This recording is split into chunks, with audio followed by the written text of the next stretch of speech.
Seriously લેતા નથી. ગાયનું નીણ આ લોકો પાસે સ્ટોરમાં કંઈ નીણ જ નથી. ક્યારની ગાયો ને ખૂટિયા ભૂખા બેઠા છે.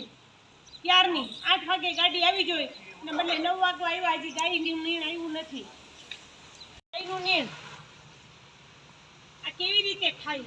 હજી સુધી ગાયનું નીણ આવ્યું નથી. હજી સુધી ગાયનું નીણ આવ્યું નથી. ખૂટિયા ક્યાં છે ખબર નથી. ક્યાં નામ કહે છે પાછળ છે, પાછળ છે.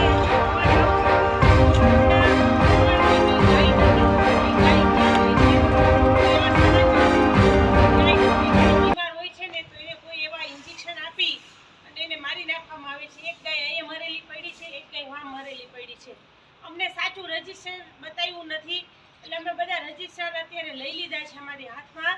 હવે અમે બધા રજીસ્ટર ઘરે જઈને ચેક કરશી, પછી જ એને રજીસ્ટર સોંપશી. ત્યાં સુધી સોંપશી નહીં. અને આપ તમે જોઈ શકો છો કે આમાં ગાયું કેમ રહી શકે છે. અને પબ્લિક છે, પબ્લિક ખાસ કરીને લેડીઝો, તો આપણે બધા છે ને બોરચોથ રહેવાનું બંધ કરી દે, ગાયની પૂજા કરવાનું બંધ કરી દે. આપણી આ ગાયની હાલત જુઓ તમે. એવી જ રીતે ઓલી સાઈડ પણ ગાય મૃત્યુ પામેલ છે. તો આજે અમે ઢોરના ડબ્બે એક જનતા રેડ કરી છે અને એ ખાસ દેખાડવા માટે કે તમે જુઓ ઢોરનો ડબ્બો આમાં ખાલી અને આમાં ગાયું રહી કેમ શકે.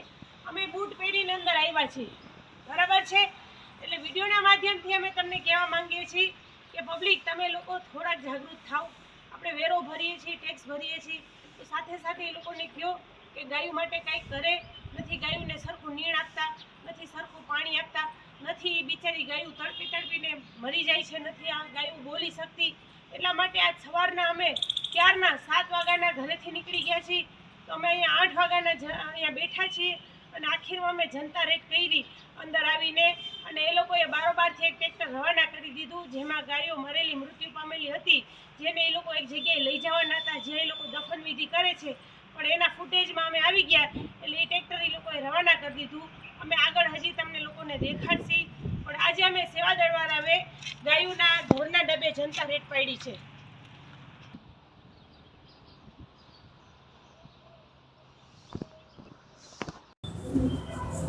હું Rachna madam Nandaniya, ward number 4ની કોર્પોરેટર.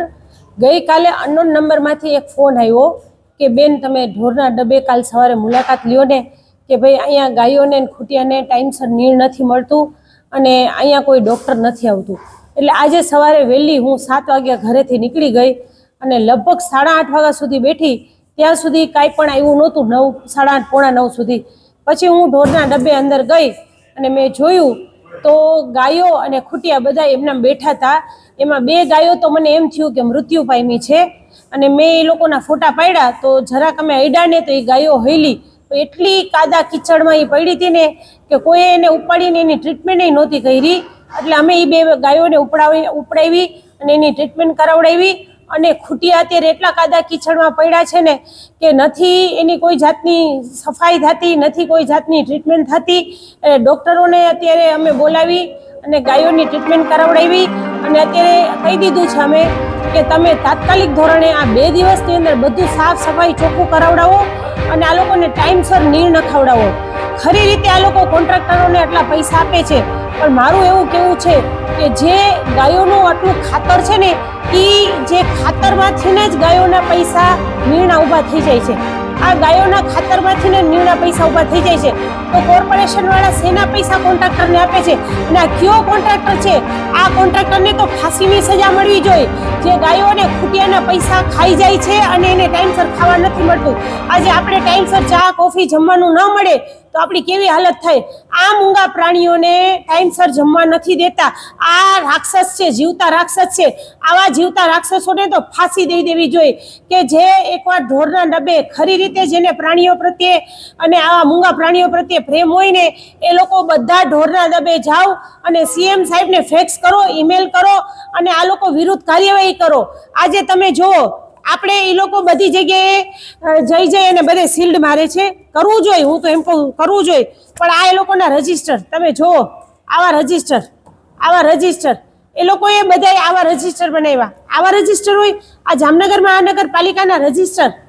આમ જોવો તો ખરી, આમાં તમને શું ખબર પડે? આમાં શું ખબર પડે? આ ટાઈપના રજીસ્ટર છે. આમાં તમે અમારા જેવાને તો 12 પાસને ભણેલાઓને શું ખબર પડે? આમાં ચિઠ્ઠીઓમાં નિર્ણય લખેલું છે, આમાં અલગ અલગ નિર્ણય લખેલું છે.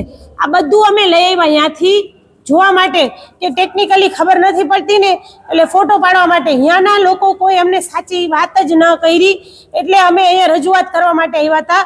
પણ આજે શનિ રવિ રજા છે એટલે અમે ફોટા પાડી લીધા અને અમે આ બધી વસ્તુ જમા કરાવી દઈ છે અને કમિશનર સાહેબને અમે સોમ મંગળવારે રજૂઆત કરશી. અત્યારે ત્યાં એમ કહે છે કે 11 ગાયો છે અને 1500 જેટલા ખૂટિયા છે એમ. પણ અમે ગયા ને, અમે ત્યાં 9:45 સુધી રહ્યા, પણ 9:45 સુધી એ લોકોને કોઈ પણ જાતનું નિર્ણય આવ્યું નહોતું. એ લોકોનો નિર્ણય સમય છે 8 થી 9 ની વચ્ચે, પણ 9:45 વાગ્યા સુધી કોઈ પણ જાતનું નિર્ણય આવ્યું નહોતું એમ. અને નીરનું એક ટ્રેક્ટર જ ખાલી આવ્યું, એ એક ટ્રેક્ટર ખાલી ગાયોને જ મળ્યું. બે વિભાગમાં અલગ અલગ જગ્યાએ ખૂટિયા હતા. ખૂટિયા અત્યારે ભૂખા તરસા બેઠા છે, પણ હજી સુધી એ લોકોને નીર નખાણું નથી. એટલે આ જે કોન્ટ્રાક્ટર છે ને એને તો જેલ થવી જોઈએ અને એને બ્લેક લિસ્ટમાં નાખી દેવો જોઈએ.